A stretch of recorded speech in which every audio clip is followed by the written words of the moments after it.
Softly, we begin our moonlit journey on the shimmering ice of yore, under the watchful gaze of 19th century spectators. Their frosty breaths mingled with the crisp air, creating a dreamy haze over the rink where the gentle sound of steel blades echoed like lullabies through the chilly night. It might seem peculiar to us now, but those pioneers of the rink caught quite the striking figure, gliding gracefully in what we might today mistake for holiday ball gowns. Yes, it's true.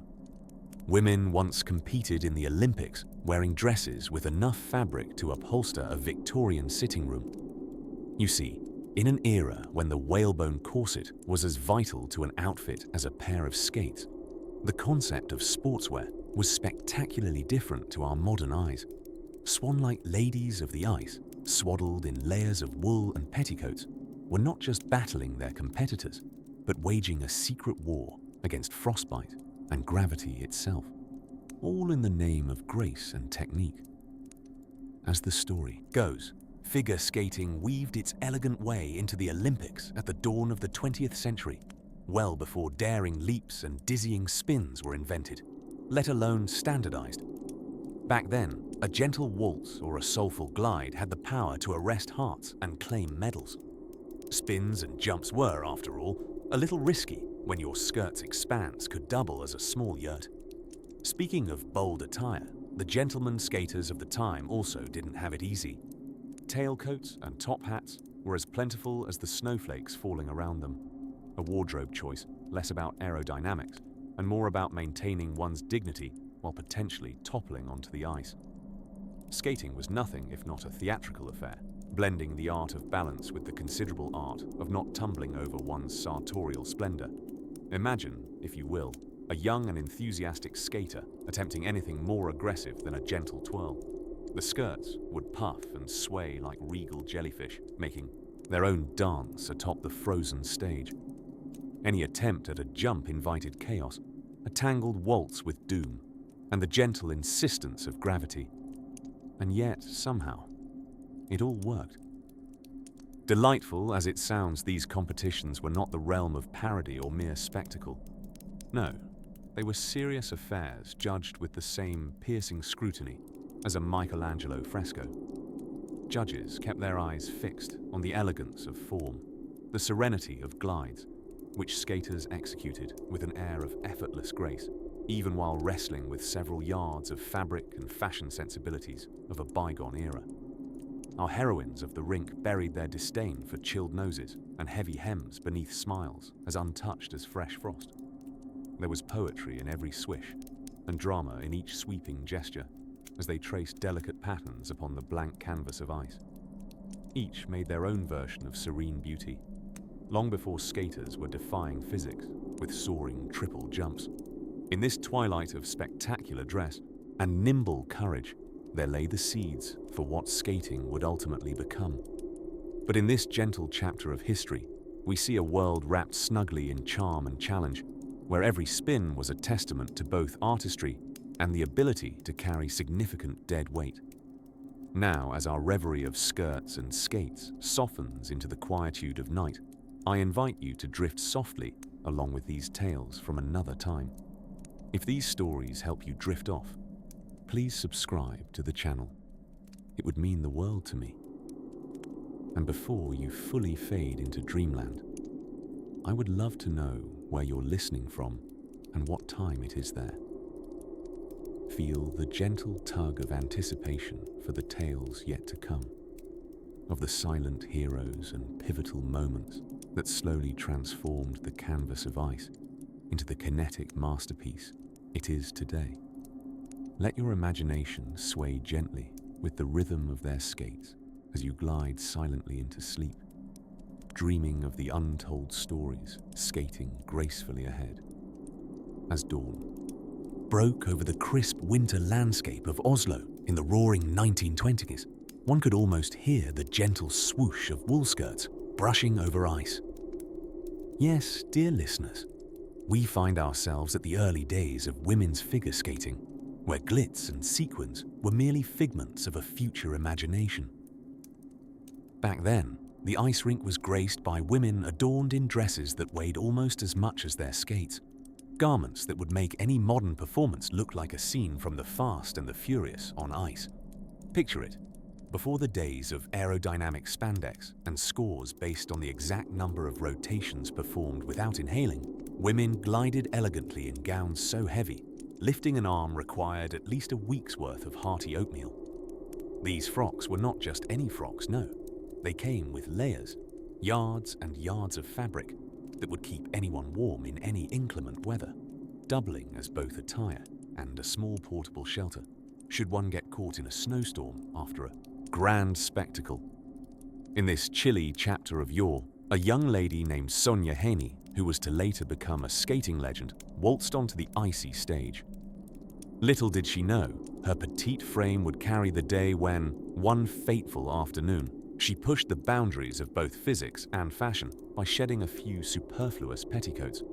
Was it a small act of rebellion or simply a practical move because she was sinking through the ice?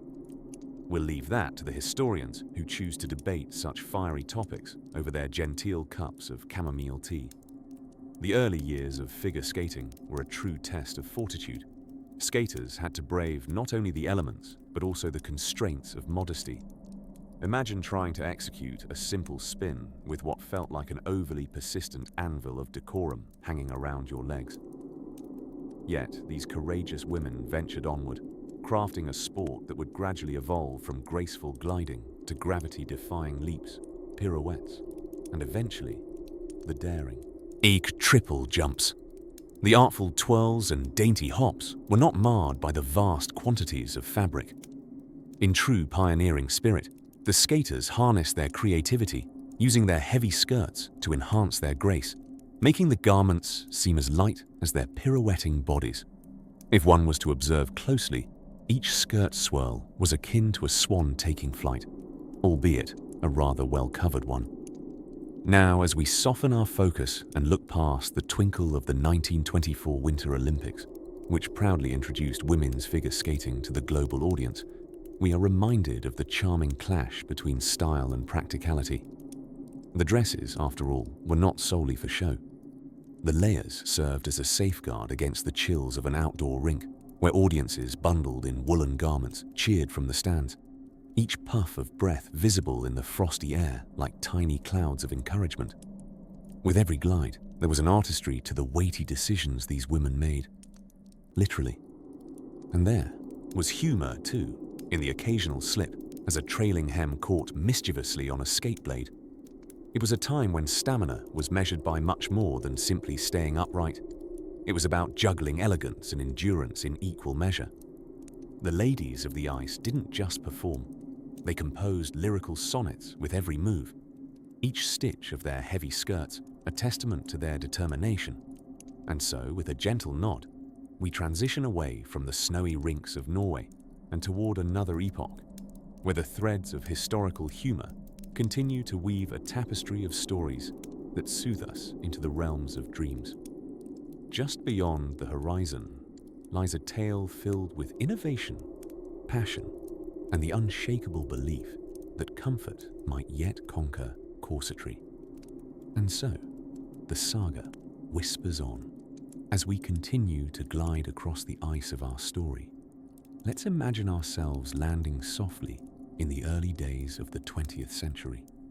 Picture a scene where the air is crisp, the skaters are graceful, and the dresses are, well, rather heavy. You see, back then, the idea of a figure skater wearing anything less than a Victorian gown was as scandalous as suggesting a scone without clotted cream. In 1908, figure skating made its Olympic debut, a time when men wore tailored suits to skate, and women balanced sport and fashion with a level of poise that deserves its own gold medal. Imagine performing a loop jump while dressed like your favorite Downton Abbey character. If the corset didn't take your breath away, your performance surely would. One must wonder, who decided it was a bright idea to skate dressed like they were attending a tea party in a snowstorm? While the notion of sportswear was as foreign as the concept of television, society had expectations. Women's skating costumes were designed to be modest, yet elegant, showcasing more layers than a lasagna. Here glided Madge Sayers, the first female Olympic figure skating champion. Madge didn't just blaze a trail, she carved intricate figures across it. Her attire included practical features, but keep in mind that practicality in 1908 was rather different from today's lycra wonders. Layers of fabric swirled as she danced, mastering the art of balancing both literal and societal weight on her shoulders. The audiences were enraptured, applauding with gloved hands, charmed by the contrast of such grueling athleticism partnered with Edwardian finery. It was said that Madge Sayers' gliding appeared as effortless as a ship across still water, proving that elegance on ice was possible, even while wearing half of a haberdashery. While the dresses were cumbersome, these pioneering women created an art form. Ice skating was no longer just a gentleman's pastime. It became a stage where women were both artist and athlete, each movement a brushstroke on the cold canvas. However, let's not glide past our understanding of the struggles they faced, performing jumps and spins with the grace of a swan. Yet the weight of a cinder block invited calamities both comedic and hazardous. One couldn't simply deflate one's petticoats for a feather-light performance. Imagine the twirling drama. Your spin begins gracefully, but centrifugal force turns your petticoats into an unforgiving snowplow that may or may not collect a spectator or two. Fashion was an opponent to be outmaneuvered, and yet they still dazzled, basting self-determination into each stitch of their skating ensembles. In such a landscape of tails and trimmings, it was the performances that truly stripped bare the superfluous to reveal pure athletic prowess, feats all the more incredible under those satin cloaks. Every leap across the ice was marked by the audible gasp of excitement and perhaps a muffled rustle of lace. Underneath the pressed fabrics and delicate lace was iron resolve, both in the women who wore them and in the sport's growing popularity. Here, in the refined echo of frosty rinks, began the shift from elegance to efficiency, a transition from billowing skirts to sleek silhouettes that came like a whispered promise of what was to come. Tonight, as we respectfully tuck Madge and her contemporaries amongst the pages of skating history, imagine the gentle whisper of skates on ice, slowly fading into the soft hum of dreams. And though you've slipped comfortably into the present day, where dresses weigh less and options abound, remember the fortitude and flair that made those early glides possible. As time drifts into slumber, let us dream of heavy skirts and grace under pressure, softly pivoting towards the next page of our tale, in the soft, flickering glow of a Victorian parlor lamp, where lace curtains billowed with the subtle dance of a gentle breeze. We find ourselves in a time where ice skating was quite unlike the dazzling triple axels and quadruple salchows of today's icy arenas. Imagine, if you will, a time when women's ice skating was more akin to a leisurely glide across a frosty pond in the family pasture, laced with grace rather than gravity-defying feats. Ah, the 1908 Olympics, the first time women's figure skating was welcomed into the revered sporting event. It was an era where heavy ankle-length dresses and stoic poise were the real stars of the ice, swirling around in a genteel revolt against the laws of physics, or at least against the threat of frostbite. These pioneering Olympians twirled and glided in dresses that weighed almost as much as they did, coquettish smiles frozen onto their faces, charming the judges with what could only be described as the Edwardian equivalent of stealth skating. You see, those dresses were the real MVPs. They were the cloaks of modesty, concealing the hard-working legs beneath and whispering, "Look, but don't look too closely." Each competitor was like an icebound Monet, a serene vision on the surface with an intricate, well-timed chaos brewing underneath. It was both a test of skill and stamina. Imagine trying to gracefully glide on ice while resembling an elegant, human-sized cupcake. As if navigating the ice wasn't challenge enough, the skaters had the formidable task of competing in melee combat with the elements themselves.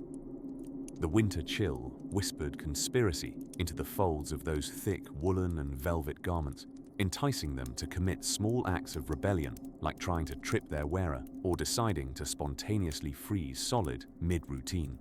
For our Victorian Lady Olympians, the real gold lay not in a medal, but in the ability to remain upright, unruffled, and most importantly, unintentional on-ice performance artists.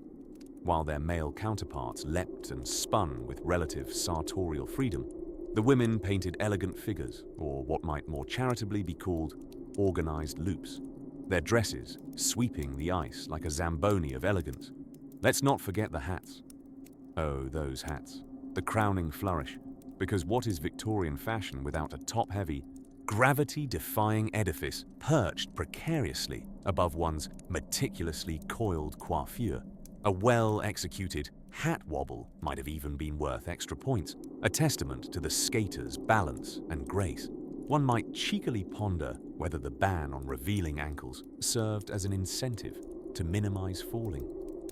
After all, one grand tumble might scandalously reveal a glimpse of petticoat, or shudder at the thought, a bare ankle to the crowd. Imagine the horror of such public audacity, a tableau worthy not only of Olympic archival footage, but perhaps recovery unto the dusty folds of history's most gently embarrassing moments. Yet amidst this dainty chaos, the moral decorum remained unflustered. For every twirl embedded in the frozen tapestry of these pioneering games was a soft crescendo of cultural progress, a grand overture hinting at the innovations of skating yet to come. So as ripples of their skirts whispered across silent ice, these Victorian competitors carved paths not only on a rink, but through the frosty corridors of history. And so, as those early Olympians skated to the unspoken music of eras past, they wove a detailed portrait of athleticism couched in modesty.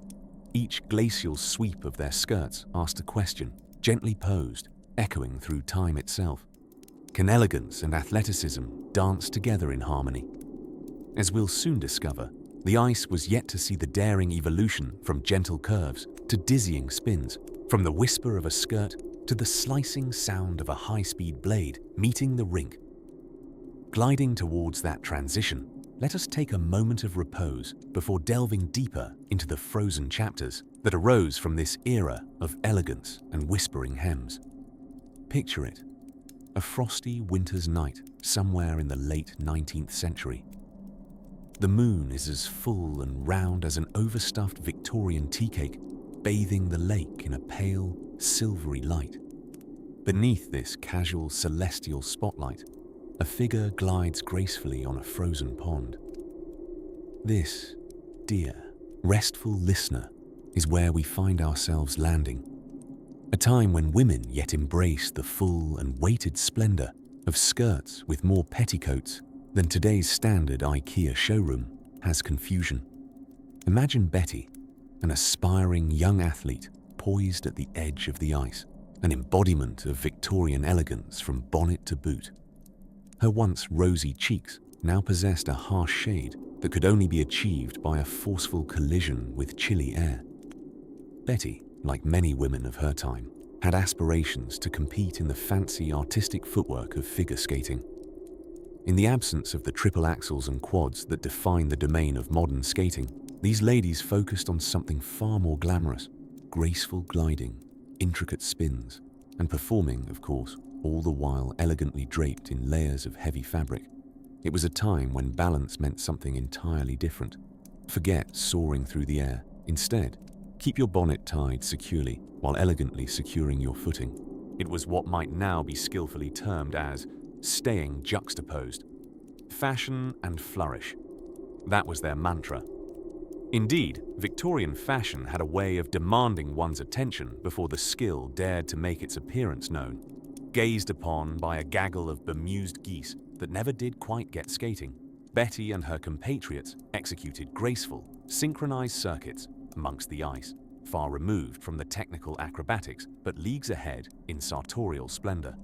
Their ice performances perhaps preceding the infamous flash mob by about a century, putting their own twist with perhaps a faint echo of rustling crinolines instead of today's more casual attire. And then came the feathery plumes of hats, bobbing confidently like exclamation marks upon their heads.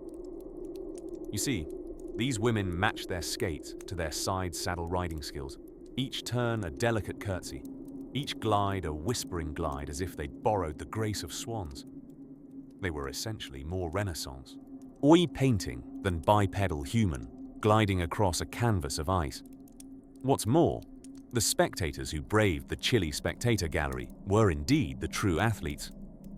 Tucked into enough layers to resemble nesting dolls, they applauded from the sides with frozen fritters clenched between teeth to preserve mittens' warmth. Their murmured enthusiasm sent ripples through the audience, hoping for grace without the icing on slick spots they left in their wake. While today's achievers hurled themselves skyward in leaps and bounds, these early pursuers of icy dreams might occasionally tumble, thank you very much, and plop into the fluff of a snowbank, often offered with boysenberry apologies muffled by irrelevant velvet.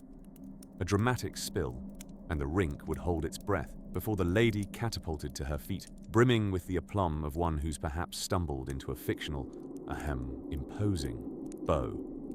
One can only imagine the gatherings at local cafes post-explosion of Frosty. Tales unfolded. Legends grew larger than tales unfolded. Legends grew larger than life, and doubled in hilarity and heartfelt consolation after every humble spilled spin.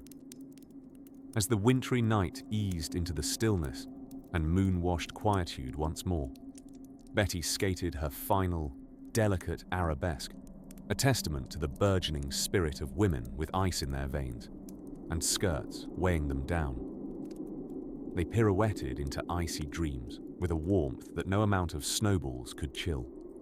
Our story leaves glittering trails of promise behind us as we glide delicately over the icy page towards yet another curious twist of history's elegant ice caper. In Victorian England, afternoon tea time was a moment cherished by many, a gentle pause where cucumber sandwiches and scones disappeared faster than you could say Earl Grey. But what if I were to tell you that those very same dainty nibbles once took a back seat to another quaint pastime, a uniquely daring spectacle of balance and fortitude? For in the midst of all that lace and etiquette, a remarkable innovation was taking place. Women in voluminous skirts daring to glide about on ice. Now imagine a brisk winter morning, the sky a comforting shade of pewter, perfect for wrapping oneself up in yards of frothy fabric before embarking on the chilly expanse of a frozen pond. Yes, dear listener, in those days, the pond was not just for gazing at wistfully during an afternoon stroll, but was the arena for the earliest incarnations of ice skating as we know it. Women, enveloped in their skirts, appeared almost ethereal, skimming across the ice with grace and caution, not yet burdened by the expectations of triple axels or complex choreography. This was an era before the notion of sportswear had been justified, let alone invented, decades before leggings and fleece made their rightful claim over the skating scene. Women ventured to the ice wearing layers upon layers of undergarments, petticoats, and dresses so heavy they might correctly be described as portable libraries of cloth. Of course, the sheer absurdness of the whole spectacle was part of the charm. Imagine each turn executed with the delicate precision of a souffle as they ensured no unwanted zephyrs caught hold of their skirts, transforming them into sled kites. And thus, the birthplace of figure skating was paved with near-infinite layers of frocks and frosty breath etched in the cold air. Ladies of the 19th century embraced this wintry ballet, complete with tailored jackets and confident smiles, perhaps knowing they were onto something that would outlast the hurried fashions of their time.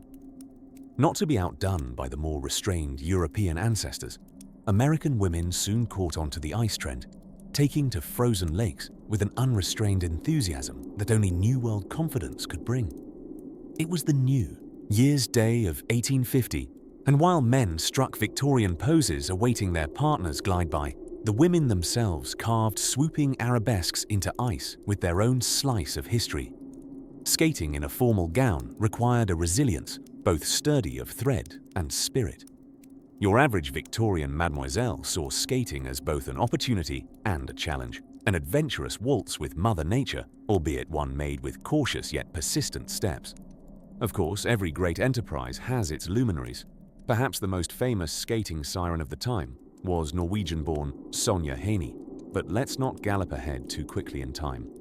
For our current setting, we're rooted in an era when women were redefining what it meant to glide.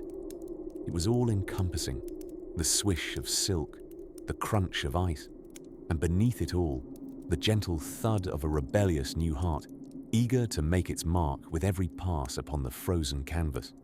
The 19th century obsession with skating for women was not just an expression of athleticism, but an emblematic shift toward independence. The act of skating allowed women to assert control over physical space in a society that often confined them. The skirts remained as cumbersome as ever, each fabric fold a conspirator to reveal just as much daring as decorum permitted. As wooden blades, and later steel ones, took on the task of gliding over natural ice patches, more public ice rinks began to emerge from Hyde Park to Central Park, each one populated by women forming a silvery, swooshing enclave of skaters. It was, perhaps, one of the early expressions of the inclusivity of sport, though performed far less flamboyantly than today, and layer upon layer more conservatively. Every sweeping arc upon the glacial stage preluded modernity, although debugged from acrobatics, flips, and sequins. If you listen carefully to the soft hum of the skates over ice, you might still hear the echoes, the harmonious blend of mischief and gravitas, the gliding poetry of women who skated before figure eights and divided rotations, before the modern world arrived swishing and twirling to new beats. Rest now, as our skaters pirouette off stage and into history, setting the scene for the next icy marvel, soon reaching its crescendo. As the soft dawn of the 20th century began to grace Europe with a palette of warm sepia tones, the world of figure skating was swirling in change, albeit at the stately pace of a Viennese waltz. Now picture, if you will, a frosty lake reflecting the glow of an early winter sun. The scene is charmingly set for the peculiar sight of ladies gliding gracefully in heavy, ankle-length skirts, tracing delicate patterns in the ice with blades that seemed far more suited for slicing Victorian Christmas puddings than executing triple axels. The early 1900s figured skating attire was tailor-made for all the activities you might undertake at an opulent ball. Twirling, check. Attempting the cha-cha, perhaps surprisingly, check. Executing a quadruple jump with a perfect landing? Well, that was considered excessively uncouth and, quite frankly, physics-defyingly excessive for a civil engagement in which corsets were mandatory.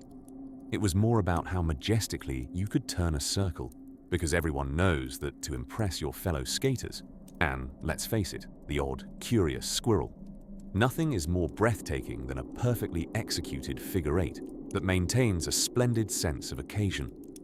Now, speaking of sense and sensibility on ice, this era knew its way around a sartorial quandary. One might have wondered how ladies could possibly escape without taking an unsolicited dive into the icy depths, what with the generous skirts trailing precariously near the blades. But history reveals a surprising resilience in avoiding calamities, possibly attributed to a mixture of skillful maneuvering and divine intervention, or perhaps just a rigorous training regimen in hoisting skirts while tilting precariously on thin steel. As our skaters wove their mesmerizing patterns, there was no soundtrack blaring Tchaikovsky's Swan Lake, only the gentle shushing of the blades on the ice, and the occasional muffled admonishment to "Posture, dearest, posture," from some fastidious matron perched on the sidelines, wrapped in fur that decidedly did not part company with its owner during acrobatic limb launchings. And it may surprise you to know, amidst all this ladylike elegance, there was a sudden pop of exuberance. Yes, the ever-glamorous and technically simpler skill of jumping over things. Watch as the gentlefolk would clear stacked barrels, and the more ambitious would make their daring attempts at launching over a prone fellow in favorable trousers, thus ensuring polite applause and delightful merriment all round. As we leave our nostalgic reverie of skirts a-swishing and ice a-glittering, consider the humble beginnings of a sport that would one day see athletic artistry punctuated with triple loops rather than triple petticoats. Our Victorian visionaries passed on their graceful glissades to future generations, setting the stage for daring innovation. Soon enough, the silken hum of spatial grace would give way to the electric thrill of rotational speed. But for tonight, dear dreamers, let's hold on to the soft elegance of these trailblazing skaters, with their ethereal waltzes and sweetly impractical wardrobes. As the stars twinkle above and the night settles its warm quilt around you, imagine the whispers of dreams yet spun on spiral glides and impossible pirouettes. And as your eyelids grow heavy, prepare to drift further back through the corridors of time into what lies ahead. Imagine stepping onto the ice as the chilly winter air kisses your cheeks and you find yourself swathed in layers of fabric that could double as curtains in your grandmother's parlor. Welcome to the early days of women's Olympic figure skating, where elegance was less about aerodynamic costumes and more about navigating the ice without tripping over an ankle-length dress or an avalanche of petticoats. It was the year 1908 when the first women figure skaters debuted at the Olympics in London. Picture a scene not unlike something out of a Jane Austen novel, with a peculiar twist. Our protagonists were not waltzing around a ballroom, but instead gliding gracefully across a frozen surface. They skated with poise and precision, their movements choreographed to enchant an audience unused to such displays of grace on ice. It was a time when even the thought of a triple jump would send a ripple of concern through the corseted crowd. Back then, you see, it was less about the technical prowess and more about the charm and beauty of performance. Competitors were judged on figures, intricate patterns carved into the ice with their skating blades, which was more a test of geometry than acrobatics. Lohengrin music floated through the air, setting a serene and slightly baffled tone to the proceedings. This was not just a competition, it was a display of art and endurance, the endurance being as much mental as it was physical. After all, twirling gracefully in a velvet gown was no small feat. We mustn't overlook Madge Sayers, Britain's Queen of the Ice, and a pioneer who flitted her way across this unforgiving terrain before even the concept of a Zamboni was conceived. Imagine, if you will, Madge skating with a serene smile, accumulating victories not so much by soaring leaps, but through a repertoire of dazzling spins and a figure eight that would leave anyone dizzy. Her attire, consisting of heavy wool skirts, was both battle armor and ball gown, shielding her from the icy gusts while adding a semblance of grandeur to her every glide. Madge and her contemporaries faced unique sartorial challenges. Consider this. Choosing a light fabric for your dress might result in a damp disaster, a hem, soaked through after the ice embraced their hems in a soggy annex. Yet weigh yourself down with too heavy a drapery, and the act of skating gracefully became somewhat akin to dragging an ornate rug across the ice. It was a delicate balance between looking like one was attending tea with the Queen and, quite simply, staying upright. And let's not forget the skates themselves. Artisanal craftsmanship at its finest, albeit more medieval shoemaking than modern engineering. They were designed delicately, much like our dear skaters' nerves in the face of those particularly frigid days. Blades were shorter and less forgiving than today's sleek pairs, riveting the mind with the question, how did they ever land a jump with these contraptions strapped to their feet? As the moonlight grazes across frozen rivers like a soft lullaby, it's easy to drift into a dream where hoop skirts twirl under starlit skies and our lady skaters perform delicate arabesques. Rippling, shimmering shadows of their dresses tell a tale of charm and not a hint of the potential pratfalls. Come closer, friends, to where snows whisper the secrets of these pioneers of figure skating, whose lofty achievements on ice led the way to the scintillating spectacles we admire today. Nestle into your pillows as dusk envelopes the scene, leaving us balanced between nostalgia and reverie. For next, we trace the spirals on the ice left by our trailblazers with the emergence of enchanting innovations and transformations yet to unfold in this glacial ballet, continuing to glide gently forward into history. Imagine a time when the fashion laws of physics required Olympic figure skaters to swirl about like elegant soufflés on ice, their heavy cotton skirts fluttering majestically in the icy breeze. Yes, We're time-traveling to the early 20th century, a period when figure skating was less about athletic pyrotechnics and more about transforming iced-over ponds into ephemeral runways of style. Our story today twirls into the life of Constance Mabel Smith, an appellation of considerable gravitas for a lady gracing the rink in the Edwardian era. Constance was not your typical modern athlete. She would go into a spin armed with more fabric than a bridal gown shop. You see, in those days, no one was yet taken with the idea of minimalism in costume design, certainly not the Victorians or their Edwardian successors. Instead, it was considered rather uncouth for one's ankles to peep out like bashful church mice from under their voluminous skirts, even as they performed gracefully perilous moves on solidified water.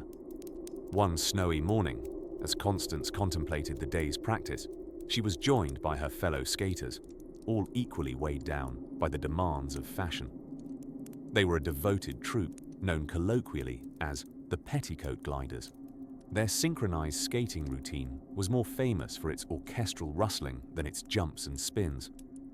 Just to get a mental image, picture these skaters sweeping across the ice, each one cloaked in layers of wool, cotton, and perhaps even some hand-me-down curtains for good measure. It was not uncommon for these skaters to lose sight of their feet altogether, adding an extra layer of unpredictability to their already icy endeavors.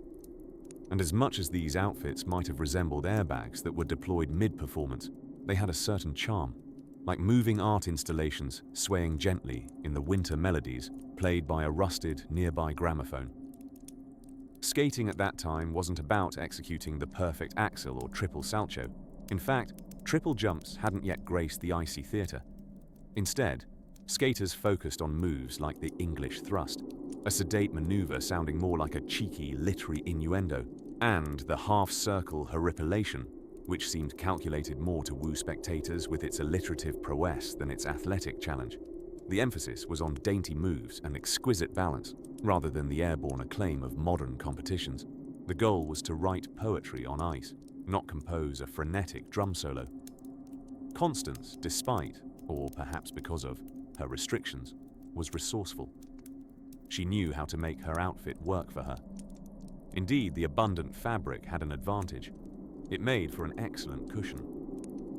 Falling in such attire was akin to landing on a cloud, one that might take flight in the wind if it weren't securely fastened to the lands beneath her. Several of her fellow skaters had joked that the real competition lay in seeing who could emerge from a tumble the most gracefully, their skirts cascading out with theatrical flair. As Constance glided over the frozen surface, adding her own rhythm to the musical accompaniment of the birds who giggled from their perches, she sometimes pondered what future skaters might wear. She imagined sleek, daring outfits made of cloth so light it floated behind them like the plumage of ethereal swan sprites casting twilight shadows on moonlit ponds. She mused about a world where skaters would twirl in such a symphony of motion, their skirts all but ethereal and cloaked in a memento of speed.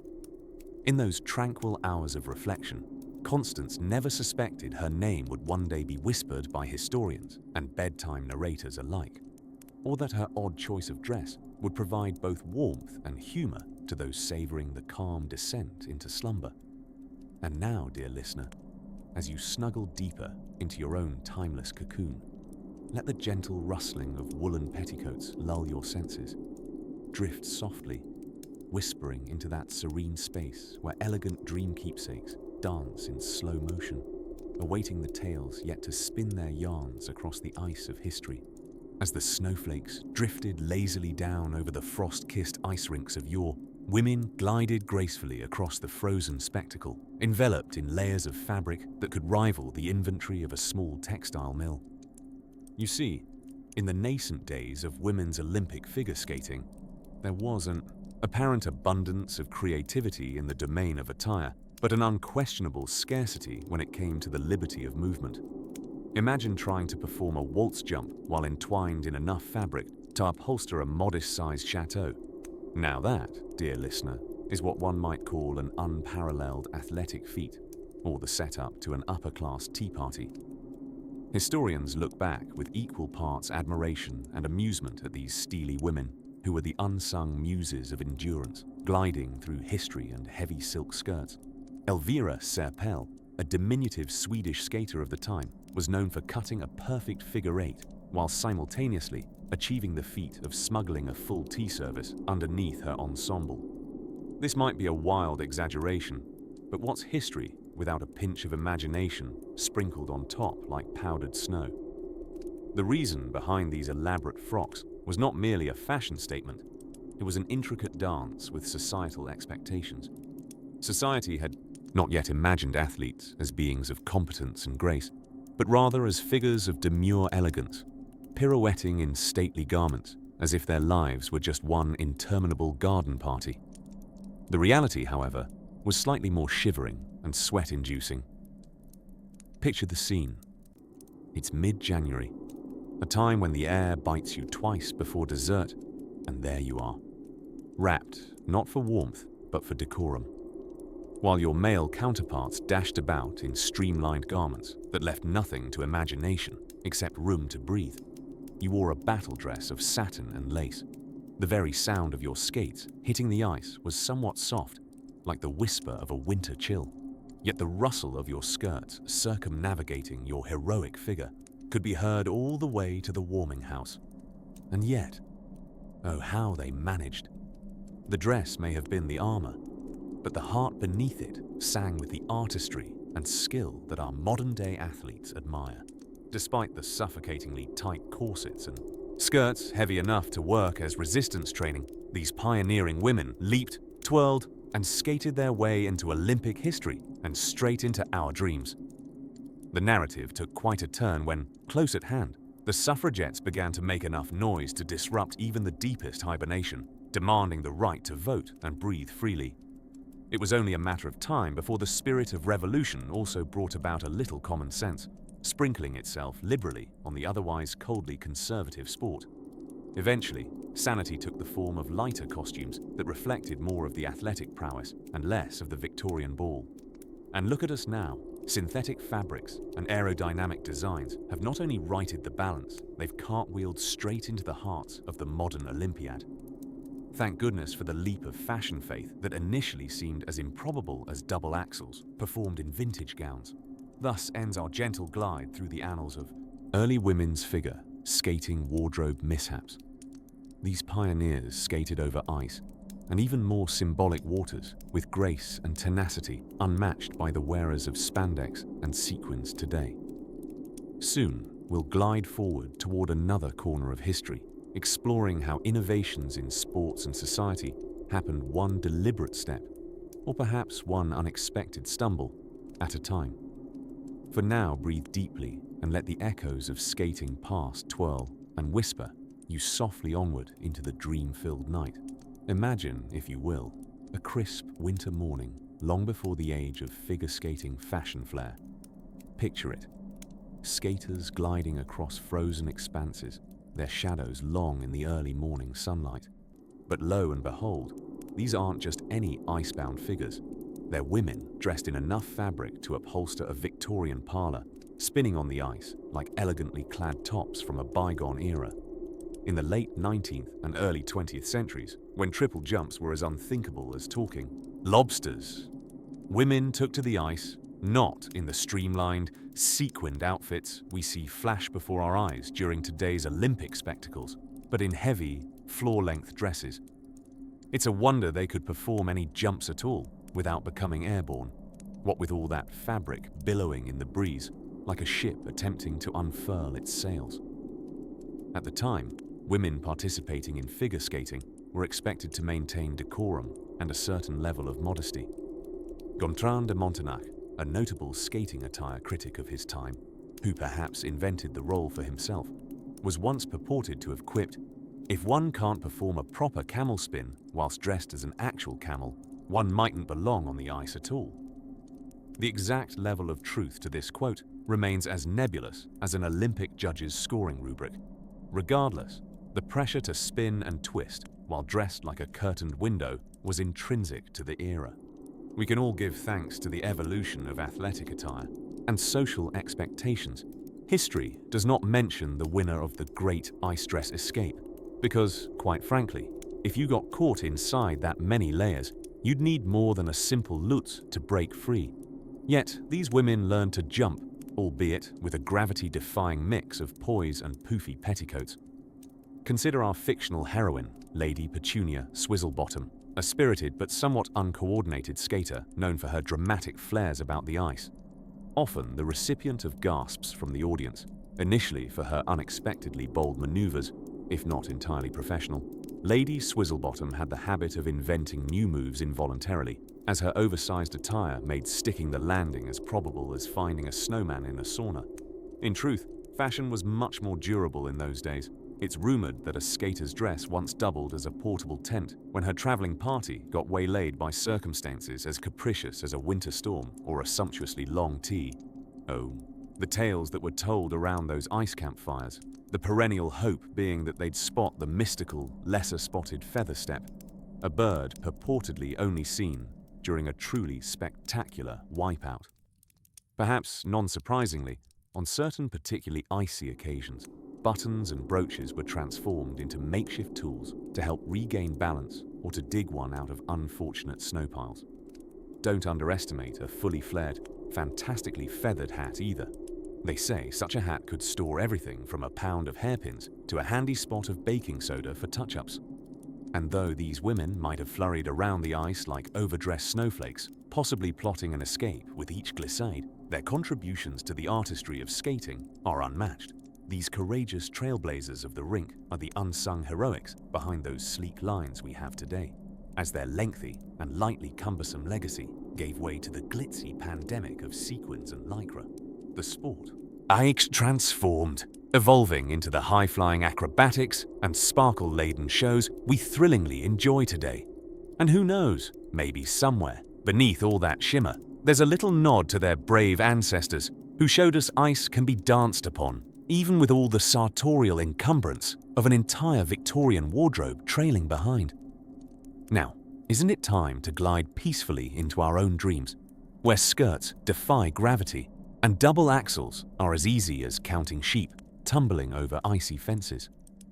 As the ice sets and the frost kisses the air, let's ponder kimonos on rinks, where a single twirl is all it takes to turn black ice into a stage set for winter's ballet. Imagine yourself in a crisp, frosted world, where the air smells delightfully of cocoa and the echoes of blades on ice ring through the valleys. It's the early 1920s, and women are twirling elegantly on the Olympic ice, wrapped in the most formidable of counterweights, a heavy wool dress. One might argue it was a perfect training handicap for the leg muscles, though it did little to acquiesce to the demands for velocity needed for a triple axel. Now, skating in these frocks wasn't so much a stylized form of restraint as it was a fibrous embrace of modesty and the prevailing idea that each revolution was best paired with an inch of dignity. Fashion, my dear listener, had an unyielding say in how much of the ankles could be revealed during a double salchow.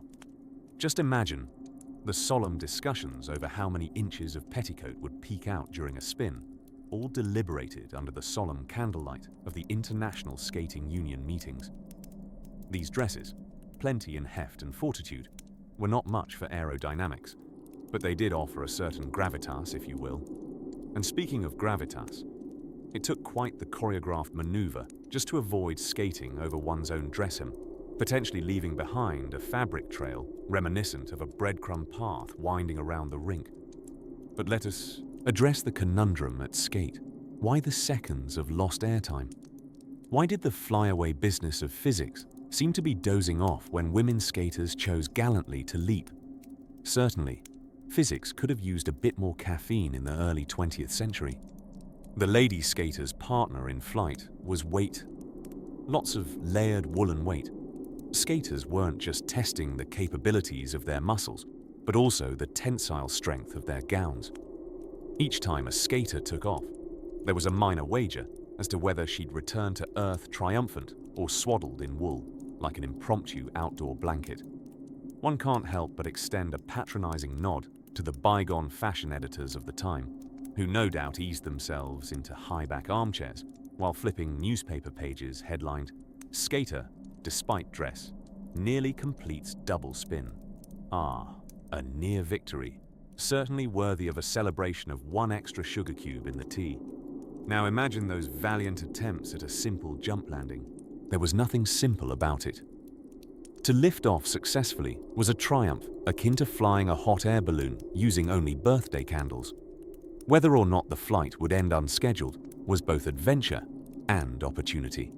One pondering if they'd land on their skates or inadvertently launch an avant-garde entry into figure skating aesthetic interpretation.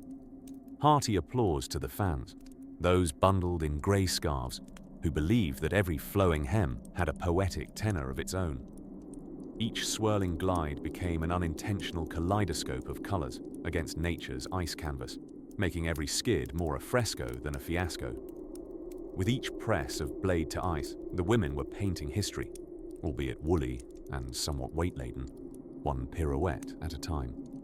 Take heart in knowing these sportswomen were essentially time travellers, shifting from an era of cumbersome costumes into the velocity and glitter we know today, where a skater's flight is less hindered by lady fashion and more empowered by the women who dared the ice before them. Alas, as these ladies competed under cluster jackets of winter's wool, they surely harbored dreams of someday skating through rigid winds in nothing less than the weightlessness of satin and sequins, apart from when battling the odd rogue blizzard. For now, let us gently float onward, leaving behind twirls of yester-century and peering into what beckons with sparkling curiosity just beyond the horizon. If you close your eyes and imagine the softly shimmering ice rink of the early 1900s, you might envision a serene scene reminiscent of a vintage postcard, the gentle glide of figure skaters high-stepping elegantly on a frozen lake, framed by swaying snow-dusted trees. The skaters of yore, particularly the ladies, indeed cut quite the figure, adorned not in the aerodynamic lycra of today's athletes, but in heavy, woolen dresses, complete with petticoats and, for good measure, an occasional feathered hat. It is a wonder they managed to remain upright at all, much less execute any sort of graceful maneuver. The early days of women's figure skating were less about flinging oneself into an elaborate series of airborne twists and more about staying delightfully poised, as though on a leisurely Sunday stroll, navigating the rink in what could be best described as furniture-moving chic, the swirling skirts mimicking ghostly apparitions in Victorian parlours. Each loop and lutz, performed at a measured pace, seemed less a sprint toward athletic perfection and more an outdoor ballet, witnessed by well-muffled spectators, applauding delicately through fur-lined gloves. Imagine, if you will, this delightful anachronism. Our skater, let's name her Mildred, because why not, was an adept practitioner of the noble art of avoiding frostbite while making pointedly polite gestures with her gloved hands towards the jury. Judges, mind you, who often sat baffled not by the execution of triple jumps, they hadn't been dreamed up yet, but by determining just how one might deduct for an unfortunate, over-enthusiastic trip of a parasol across the ice. You'd half expect a small clarinet quartet to provide a quaint accompaniment, filling the air with a tinkling tune that skated its own way round the rink. Mildred's attire was not merely a whim of misguided sporting fashion. Those cumbersome layers were in fact quite the technological breakthrough of their own, as any skater worth her salt had to gracefully contend with the elements while appearing effortlessly elegant. Tailored ankle-length skirts provided an unexpected benefit. They hid errant toes slipping off pristine toe picks and doubled as impromptu sails when capturing the brisk winter winds. Oh yes, the dresses also helped keep one warmer, but some argue that was merely a happy accident. It may interest you to learn that the early Olympics were as much about representing national pride as they were a deft attempt at preventing pneumonia. You see, Mildred and her fellow competitors weren't just twirling about for medals. They were twirling for the very dignity of their home countries. One wrong move, or worse, one unfortunate collision with an unseen duck, such hazards were not uncommon on these outdoor rinks, could spell disaster not just for Mildred's individual score, but hypothetically for international relations.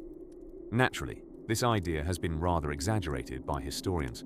Perhaps Queen Victoria's spirit had taken a particular interest in the sport and was wagging her spectral finger with invented protocol.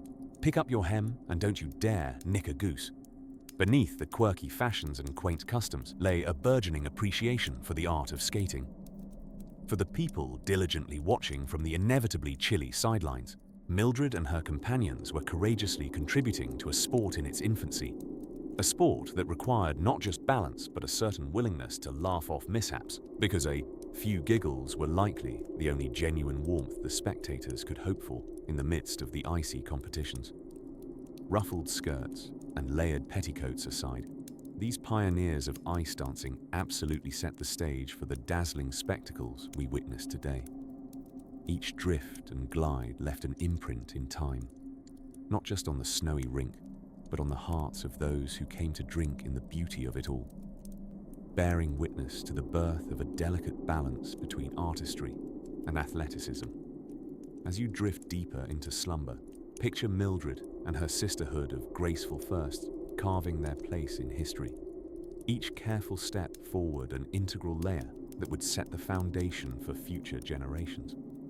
Roll on, we shall, to the next chapter of our frozen journey. Imagine, if you will, a bustling little rink in the heart of early 1900s London, where ladies in heavy ankle-length skirts and frothy hats twirled with the kind of precision that would make a Swiss watch question its self-worth. Ice skates, then a novelty to most and resembling something between an elegant shoe and a farming implement, carved not just circles but also societal pathways on the glistening surface. In this quaint era, before ice rinks even thought to come with railings, women competed in full Victorian splendor. It was an age when corsets were tighter than Aunt Agatha's purse strings, and every spin was accompanied by the unspoken prayer that a hairpin wouldn't decide to recuse itself from duty mid-pirouette. Our protagonists, graceful heroines of the ice, existed in a world where their heavy skirts floated like musty ballroom curtains following an overzealous gust of wind. They didn't just skate.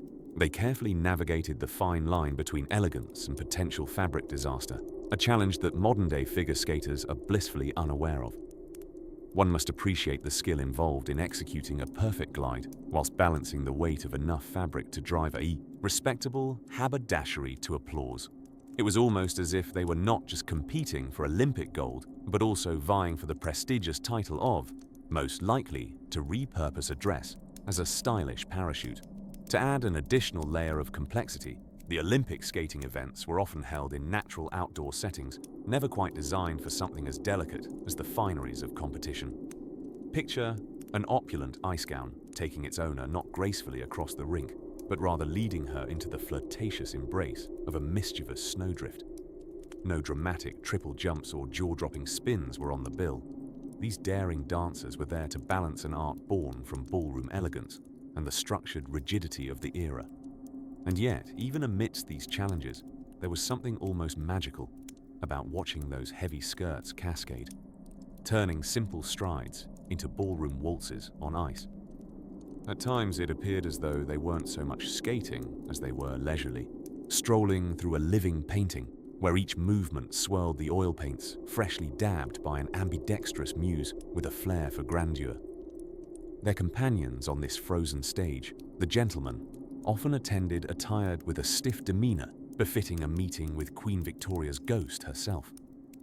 The bravado echoed in their steps was often a bold mask for chilling terror that should the lady struggle, decorum would demand providing assistance, a delicate task given the risk of being whacked by a stray fold or drawing Aunt Agatha's metaphorical knitting needle glare for unseemly behavior. One cannot ignore the oddities this era presented. Svelte, fashionable skating costumes replaced by preposterous layers, with each daring turn of the rink making a crinoline skirt flounce with as much eager drama as a pompadour in a windstorm. It was, without doubt, a time that saw history weave its stories into the very fabric of fashion, laughter frozen just as much as the ice beneath. But even as bulky fabric pyramids spun and ladies competed with grace, affected as much by physics as fashion, the tale of those early skaters was not just one of balancing hems, but also of unyielding resilience. There they were, boldly facing the frigid elements and societal expectations head-on, much like facing the daunting task of critiquing grandmother's secret pudding recipe. That desire to push boundaries, despite any constraint, laid the slippery path toward innovation in the sport, inching society closer to the marvel of triple axels and double salchos that now beguile millions. As the dreamy evening fog begins to roll over and the sleepy city slowly hushes itself to dreams of glories past, let us take this moment to ponder over the silent revolution that unfolded on the ice, one costly wool thread at a time. And perhaps, as we drift further into the night, we can imagine how this transitions into the next scene, a veritable unfolding in which heavy skirts will, in due time, be traded for more aerodynamic cures to boundary-pushing dreams. So, lay your head gently onto your pillow, ready for the next dreamy exploration where history and the spirit of innovation unbutton another chapter. As the night deepened and the stars twinkled with ancient wisdom overhead, we drift quietly onto the icy rinks of the past, where the ladies of yore executed their elegant glides in garments heavier than your midnight snack decisions. Yes, dear listener, we are steering our sleepy sleigh into the picturesque history of figure skating during the times when both sport and sartorial splendor went hand in hand, or rather, hand in glove. Picture, if you will, a young woman lacing up her skates. But these are not the sleek, lightweight creations you see today. These were more akin to miniature anchors, tied to feet, hoping very much to remain on the ice and not plunge through it. That's right, the skates were often as formidable as the winter itself.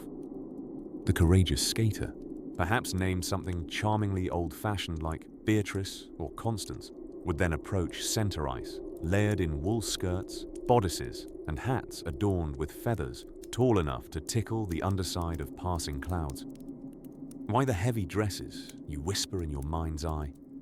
Well, it wasn't just fashion, or necessity, or warmth. It was a dance with propriety.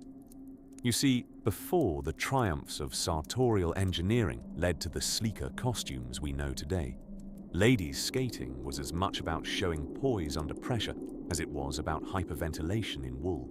The long, flowing skirts were a peculiar mixture of Victorian modesty and sheer determination, ensuring that while triple axels and quadruple jumps hadn't yet spun their way into existence, no one was getting ahead by cutting a dance too short. Speaking of dances, it's worth noting that these ice ballets were executed not in the silence of today's rinks, but often against the backdrop of live bands. Yes, the waltzing chords of musicians in woolly hats themselves. At one point, figure skating even flirted with the notion of mixed gender pairs waltzing elegantly across the ice, although the thought of a gentleman tripping on a lady's trailing ribbon was ever present, and perhaps a fitting metaphor for any ice dance adventure. As figure skating gained popularity, so too did the creative ways skaters attempted to stand out. Not that it was easy with several yards of material attached to their ankles. One might imagine that back in those days, speed and precision took back seat as the skaters engaged in a delicate game of how to not resemble a human snowdrift. Yet as they swirled under the milky luminance of an ice arena, something magical indeed was born. A dance that played with time, nostalgia, and not least of all, with gravity. Now, about those skates.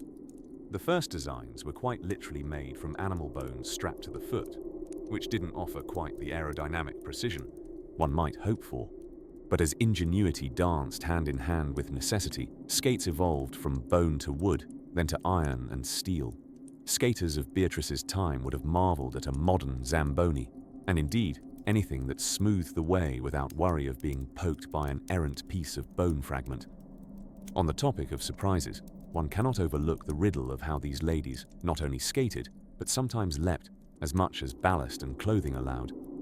The jumps of our bee-skirted heroines were more like gentle hops, a prelude to future generations of Axel and Lutz enthusiasts. Oh yes, our sisters of the ice were trailblazers, and not merely because their costume parameters demanded it. And so, as the dawn of modernity crept forward and fireplaces no longer seemed the only sanctuary from frostbitten toes, the attire of figure skaters evolved. The dresses shortened, the jumps reached bolder heights, and the legacy of those brave, brilliantly attired women lives on in every sparkling sequin and daring feat on ice today. With a glistening sense of assurance, we skate smoothly across the icy mirror of memory towards another chapter of this whimsical winter tale. Maybe next, we'll discover a time when even the ice was transitional, and dreams of elegant evolution glided like a lone skater under a sleepy moon.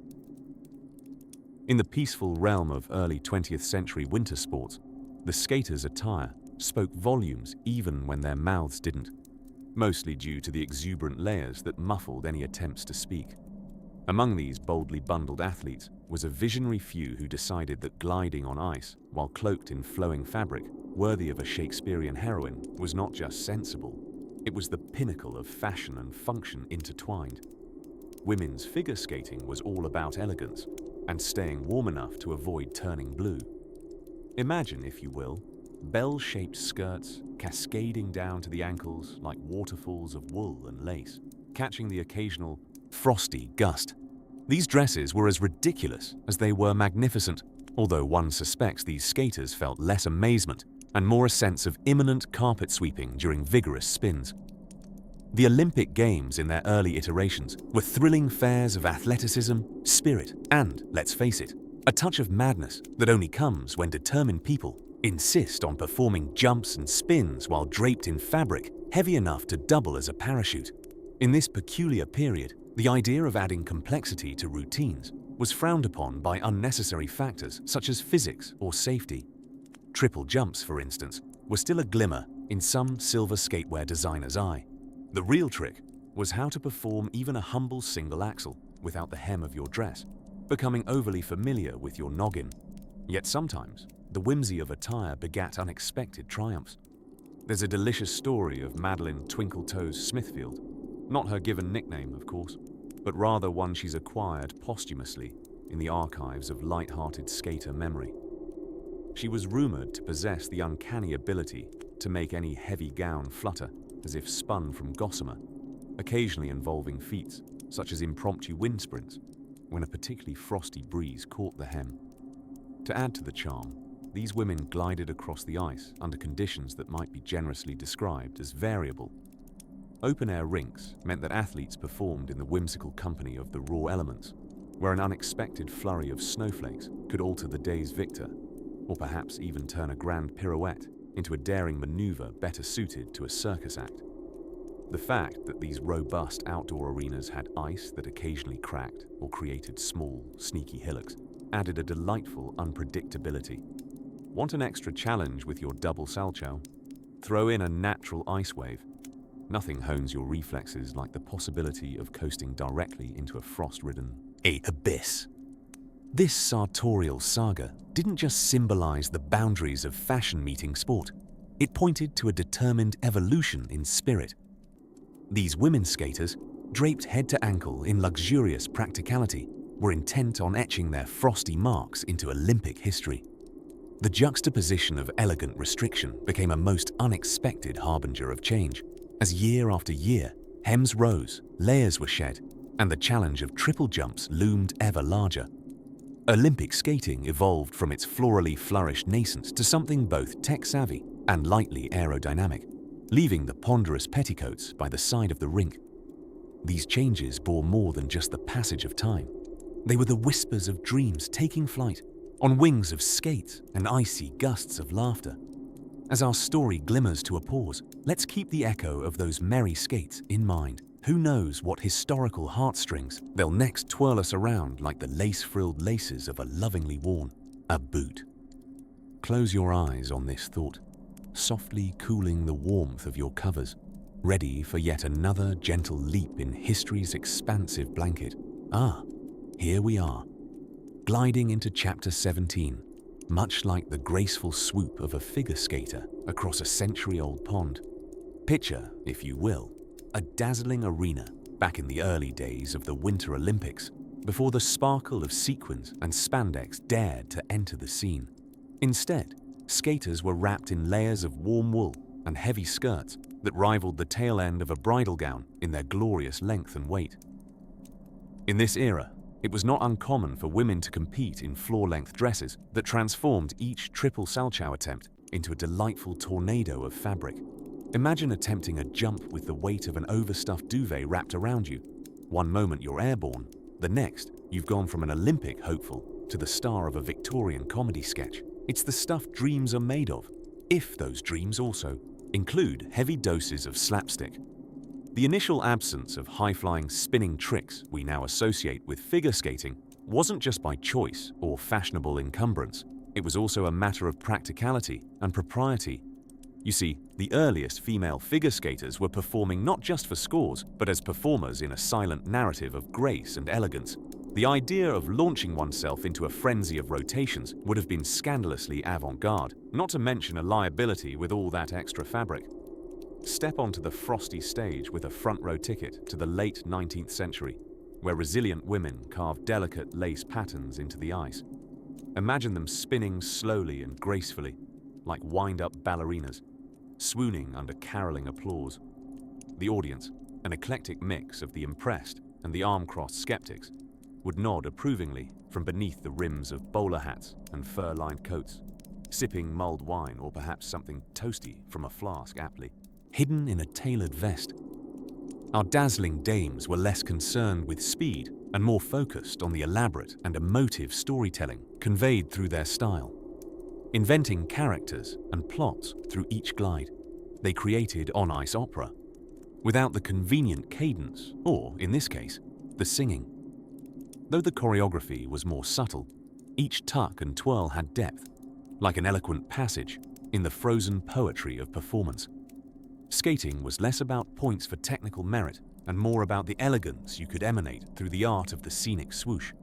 A phrase, I dare say, I'm using generously. Viewers would witness spellbinding sketches of love, betrayal, and perhaps a bit of comical mischief affably unveiled over the crystalline stage. The skaters communicated these pantomimes with the sway of their skirts and the sweep of their feet, every movement deliberate, every misstep potentially hidden by a wink and a nod to the watching crowd. But everything changed when the industrial needle came for the skating world. Yes, fabrics lightened, and the constraint of decorum gave way to aerodynamic ambition. Lyotard's marvelous technical feats replaced demure gestures. By the mid-20th century, the Olympic ice was frothy with nearly unbelievable acrobatics. However, those mid-century acrobats owe much to those heavily draped pioneers who spun stories into the ice, weaving the past into the future with each deliberate loop. With the swirling past of velvet and lace gently at our backs, we've danced through time, understanding that all change is born of what came before. Transitioning forward, we're about to slide onto even more curious and captivating ground, where mystery and history blend in an unexpected harmony. So, settle deeper into your covers and let your imagination continue its gentle waltz into the chapters yet to unfold. As our tranquil tale glides forward, let us find ourselves in the late 19th century, a time when fashion made Olympics, history sweeter, and women ice skating was an expertly balanced pas de deux of elegance and potential frostbite. Picture it, ladies in sumptuous ankle-length dresses gliding across the ice, their hemlines delicately dusting the frozen surface like paintbrushes hinting at masterpieces upon a wintry canvas. Indeed, sartorial splendor had its own secret tricks up its puffy sleeves, even back when triple jumps were nothing but an impossible twinkle in a coach's eye. Before plunging into the splendid details of these skating ensembles, let us marvel at the Victorians and their glorification of fabric.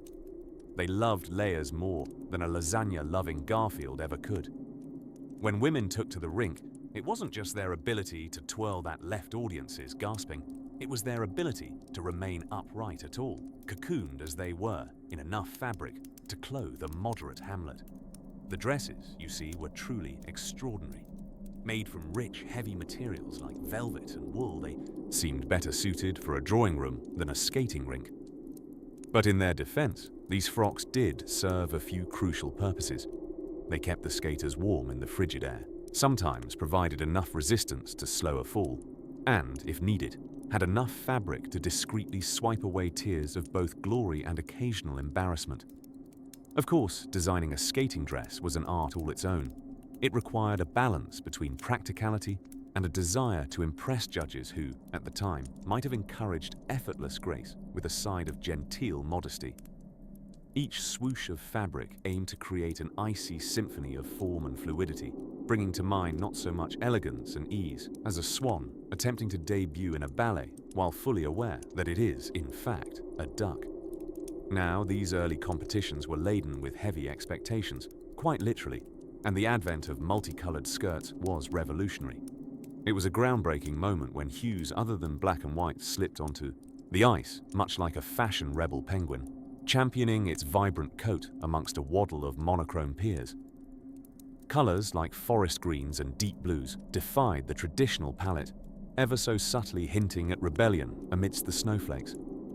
Naturally, all this skating majesty had its occasional undercurrents of calamity. Imagine the trepidatious sound of fabric catching air, a syrupy whoosh as a dress hem catches the night air, floating like a curtain, finally free of the responsibility of hanging neatly. Meanwhile, underneath all that fabric, skaters relied on sturdy undergarments to keep everything safely ensconced. And let us not forget the occasional assistance of more daring contraptions, like the wireframes sometimes hidden beneath skirts, daringly defying the laws of physics and common sense alike. And for just a moment, let your imagination marvel at the scene. The skater elegantly curling through her routine, the moonlight flirting with her sequined bodice, which, in those days, typically had sequins the size of modest dinner plates. Her blades made little hissing sounds on the ice, sometimes disrupted by the soft plock-a-plock as sequins dripped off into the snow, freed from their stitches by the glorious cacophony of twirls and spirals. Slowly but assuredly, these women became ethereal memories etched into the dream sheets of time, visionaries on ice, their story woven into the swirling tapestry of history.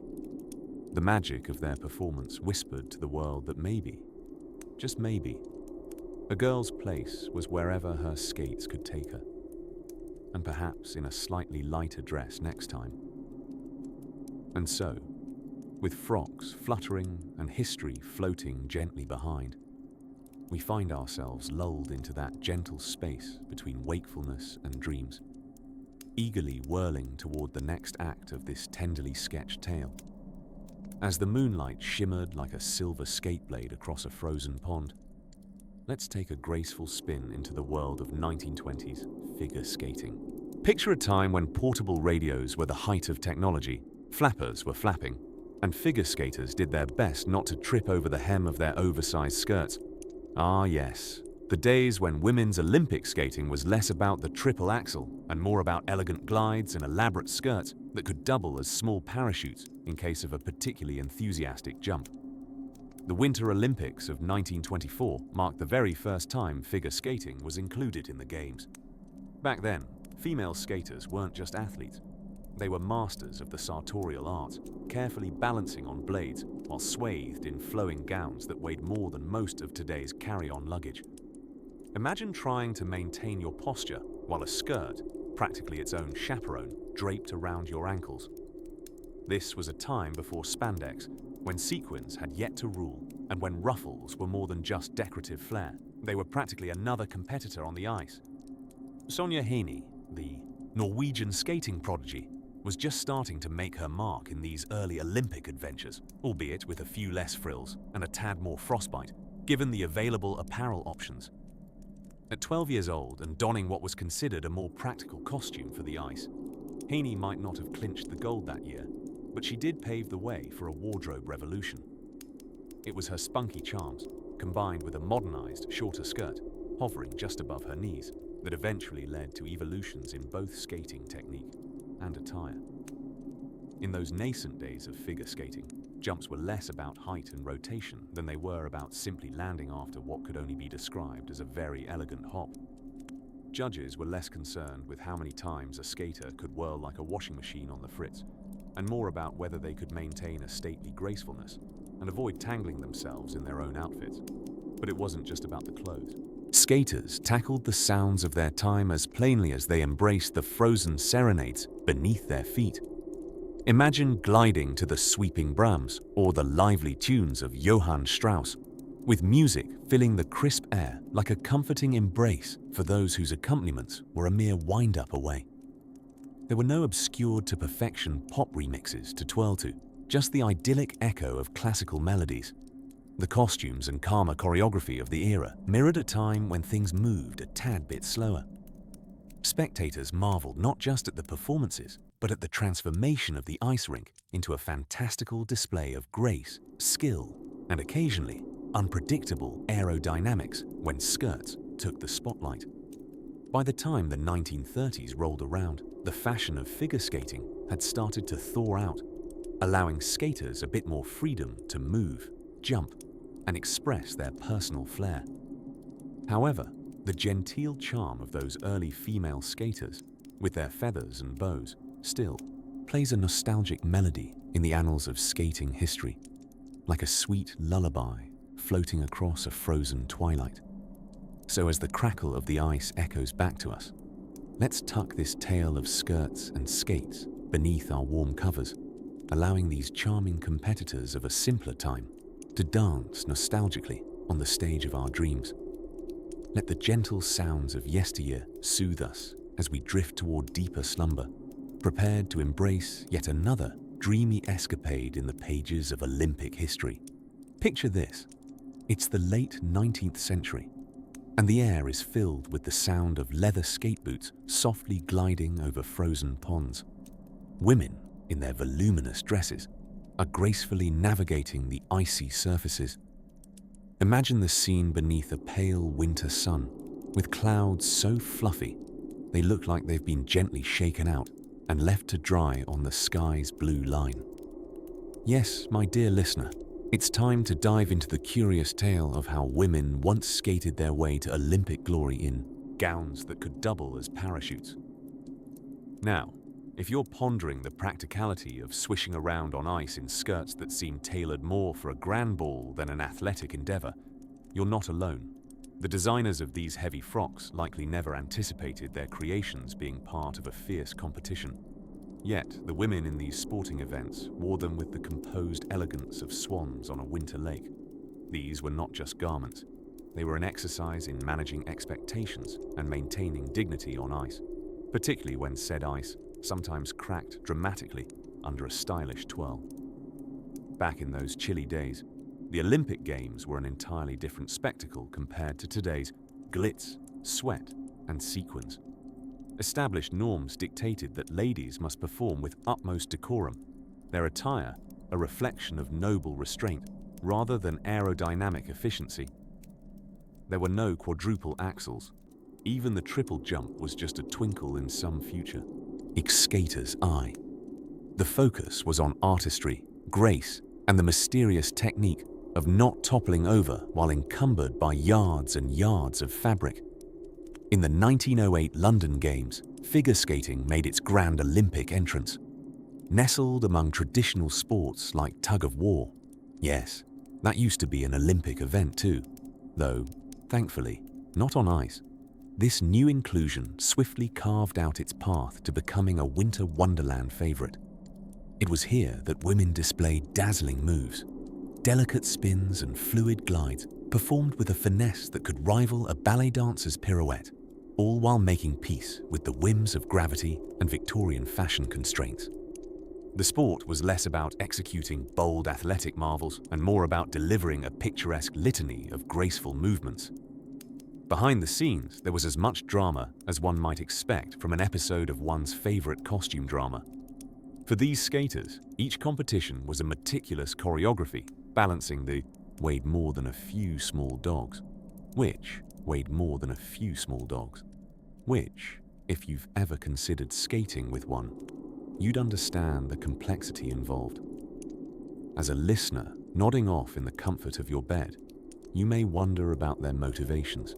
The women of this sporting era stood on the shimmering cusp of opportunity during an age when their participation challenged existing social structures. It was a frozen battlefield for equality and recognition, albeit a very stylish one. Each glide and spin was quietly revolutionary, a whisper of emancipation wrapped in layers of velvet and lace. As the decades melted away, like so many ice sculptures in spring, skating costumes would eventually evolve. The heavy dresses would yield to sleeker, more aerodynamic apparel, emphasizing sport over spectacle. But that's a story best saved for another, softly whispered chapter. And while we may look back and chuckle at the impracticality of their attire, it's vital to cherish these pioneering skaters.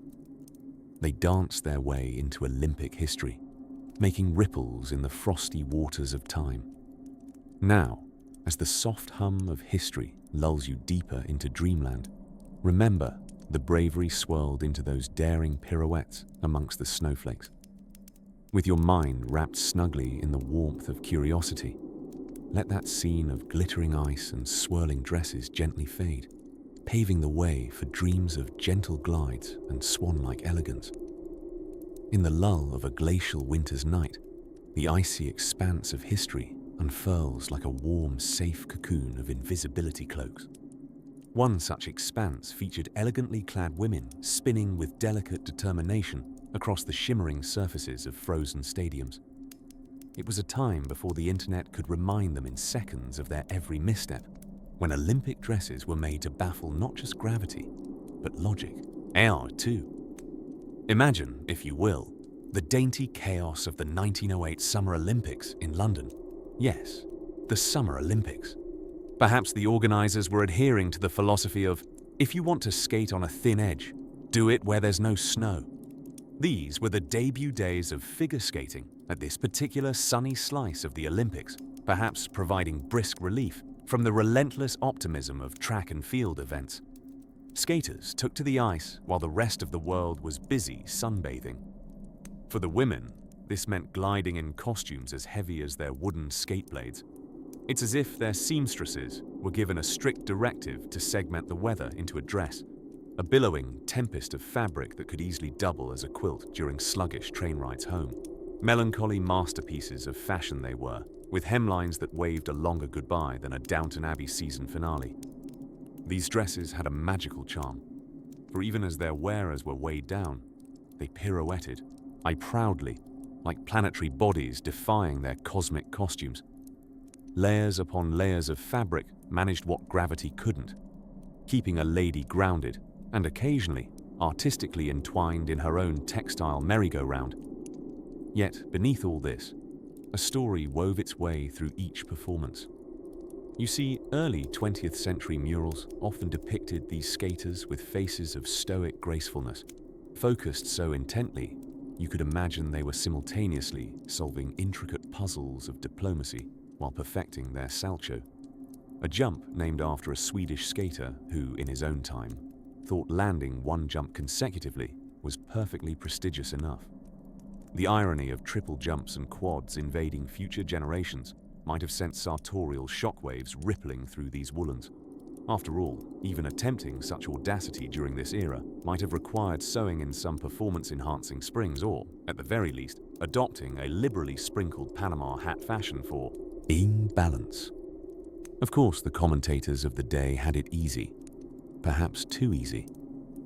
She skates, she turns, they might declare, before perhaps losing focus themselves and venturing into inspired soliloquies about the agreeable temperature of their early afternoon tea. Fortune favored the skaters of this time, protected as they were under layers most skilled enough to withhold even a bold telegraphic analysis. In the storied quietude of a time without instant replay, our skaters twinkled their way through routines as graceful as babbling brooks, skating over smooth stones, poignantly unaware of the roofs they were lifting and the groundbreaking feats they quietly fostered. They danced with the gentle flutter of falling leaves, reminding us, even now, that sometimes the purest artistry lies in simple elegance and enduring patience. And as the moonlit, silvery stillness of one historic night melted into another, our vintage skaters drifted into dreams buoyed by the quiet satisfaction of carving their snowy signatures, a calligraphy of sorts, across the blank slate of winter's most challenging stage. And with that gentle recognition of the pioneers caught in the amber glow of early Olympic candlelight, I invite you to follow us as our story unfolds just around the bend, taking one more quiet turn towards the silver dawn of chapter 22, where the curious trails of Olympic history continue their quiet crescendo. As the industrial whir of the 20th century set the world in motion, the ice skating rinks of yore transformed into grand stages where women glided gracefully in heavyweight gowns, fabrics swishing like silk skirts of waltzing nobility, providing nature with a hitherto unimagined function for curtains and upholstery. One might wonder how athletic prowess pierced the ensemble of a tailored tapestry. Imagine donning a layered wardrobe akin to a Victorian sofa in an era where the triple jump was yet to be given life. These ladies pirouetted with the weight of history, quite literally, tucked into their seam allowances. If one were to suggest the addition of spandex in those times, well, they might have been carted off to a soiree featuring lobster quadrilles and crinoline debates. Perfumed with elegance that could bewilder even the sturdiest of lavender sachets, pioneering female skaters sliced through sheets of chilly glass, each move an homage to a ballroom dance from seasons past.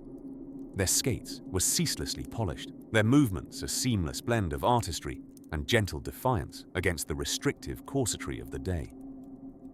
In a peculiar contradiction to their gentle demeanor, these women turned the frozen rink into an arena of silent revolution, challenging sartorial norms one precarious twirl at a time.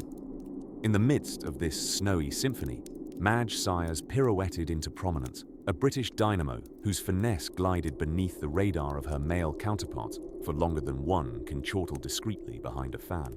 Madge transcended the layers and lace, eventually winning the first women's Olympic gold in figural eights, a maneuver made with more ovals and oohs than ohs, and left the world dizzied not only by her spins, but by the evidential revolution such skirts could instigate.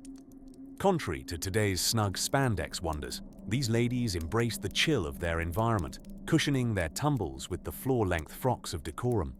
It's worth noting that winter fashionistas of the period coined an alliance, unspoken, to keep balances both on and off the ice. When the wind whipped, conjuring blizzards of mischief, dress lengths served much like a friend's helpful arm, sheltering participants from icy breaths as piercing as last year's unpardonable gossip. As the curtain fell upon the competition, and suists quietly prepared for their next seam-stitch challenges, the woman skaters took their curtsies, veils of snow dust draping their coattails like the icy confetti of a Cinderella departure. The crowds applauded, their mitts muffling sound much like the snowflakes muted the world outside.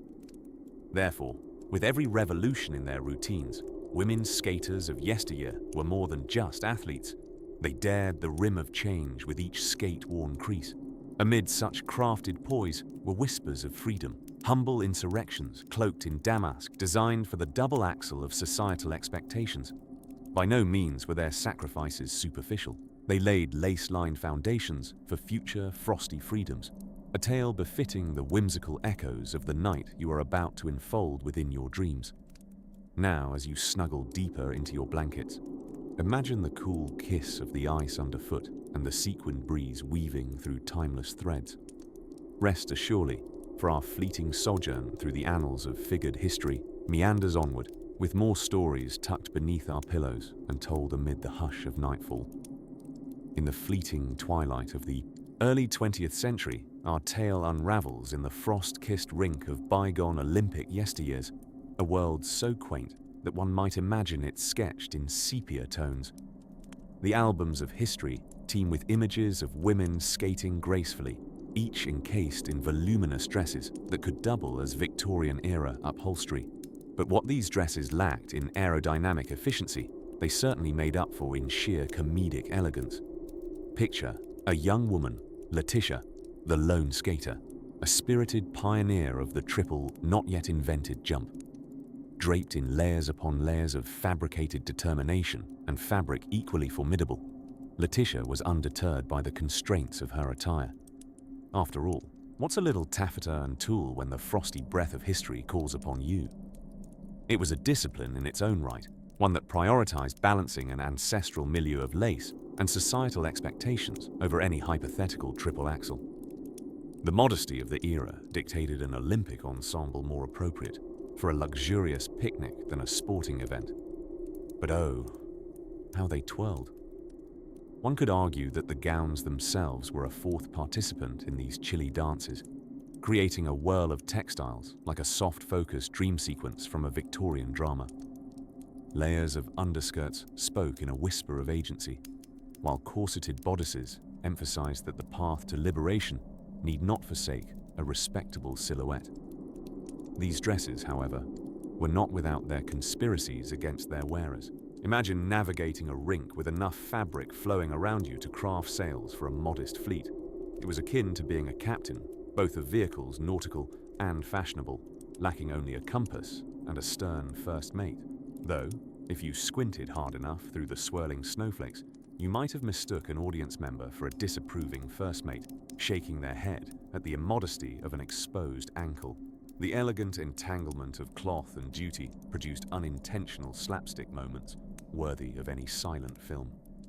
There was Marguerite, the spinner of her day, who once found herself rather entrapped by the very embellishments meant to elevate her esteem.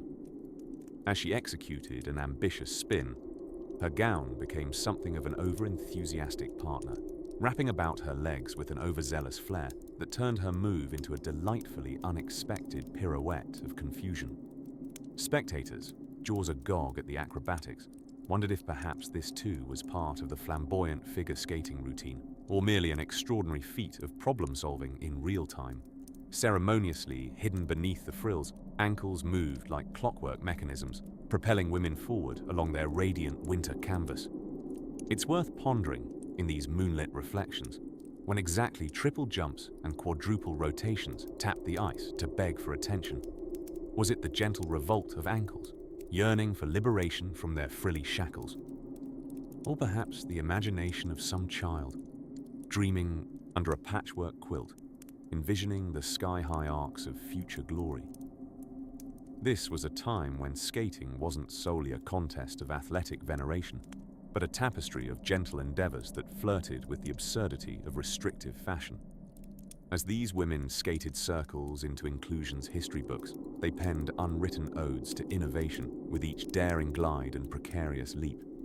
As Mother Winter sighed softly over the historic rinks, our narrative commences its descent into conclusion. The era, wrapped in its peculiar simplicity, prepared to pass the torch into the flickering hands of modernity, one in which fabric would go on a diet and triple jumps sketch their way into the annals of sports. And thus, under the watchful eye of both past and present, the stage was set for a shift, a whisper of what was to come, delightful and daunting, a frozen finger writing the next chapter, perhaps. But as that chapter quietly beckons us forward to a softer, golden archival, awkward slumber, we shall gently pause, resting here with the snow-clad muses of antiquated ice dance. Let the chiming echoes of baffled lace and defiant grace guide you ever so gently into the nocturnal embrace of dreams yet written. As the frosty curtain rolls across the grand spectacle of frock-filled ice dancing, we glide dreamily into the gentle conclusion of our tale. Picture, if you will, dear listener, not just the elegance and grace of lady skaters swirling in what could only be described as portable ballrooms, their dresses achieving dizzying pirouettes that would make even the proudest carousel horse a tad envious. These competitions were a patchwork quilt of petticoats, personalities, and perseverance, sewn together over tea and scandal with a side of thick, industrial-age smoke. Our story begins to whisper away in the echoes of blades grazing the ice, where the quiet bravery of these pioneering women spins an everlasting pirouette. Their flannels and frocks may have lumbered and flowed like elaborate stage curtains, yet mounted on those tiny steel blades, they boldly proclaimed their individuality and defiance against the tides of convention and physics alike. Indeed, before the advent of the dizzying acrobatics of triple axels and quadruple jumps, these women were content to whirl and whirl, using theatrics and dramatic flair. There were no salchows or toe loops yet plotted on dance cards, and the only skates designed for mid-air antics would likely have been imagined by a particularly eccentric Victorian inventor, possibly involving steam engines and, one might unreasonably suspect, peacocks with remarkably sound balance. In this era of elegant endurance over frigid arenas, one skater was much like a swan skimming an iced-over pond. There was a quiet repertoire of spins and stately glides, a more sedate yet no less riveting saunter across the stage of history. As our skaters carved graceful arcs through the crisp, brumal universe, each sigh of the ice, beneath was a lullaby for ambitious dreams woven into ornate tapestries. These women, the unheralded champions of balance and poise, with their voluminous skirts whispering of forbidden secrets and hopeful futures, nudged the platter of antiquity forward bit by bumbling bit. They anchored their dreams of flight upon the reality of heavy hemlines and glistening, dappled surfaces, while spectators, snugly encased in their own chilly armchairs, constructed myths of ethereal beauty and unthought of freedoms. As daylight fades and shadows stretch long across the corrugated ice, the sport they gentled into existence rests, memorized among fire's flickering glow. Slowly, tirelessly, the heavy bell skirts yield to history's relentless clamor for evolution. The dresses, once peculiar adornments, melt into novelty anecdotes, leaving behind a legacy spiritedly twirling deep within the sporty DNA of those who had come after wearing as much lycra as lace. And so, with trailing sleeves bidding a gentle adieu and eyes from paintings on dusty walls quietly watching on, our adventure skates to a serene halt.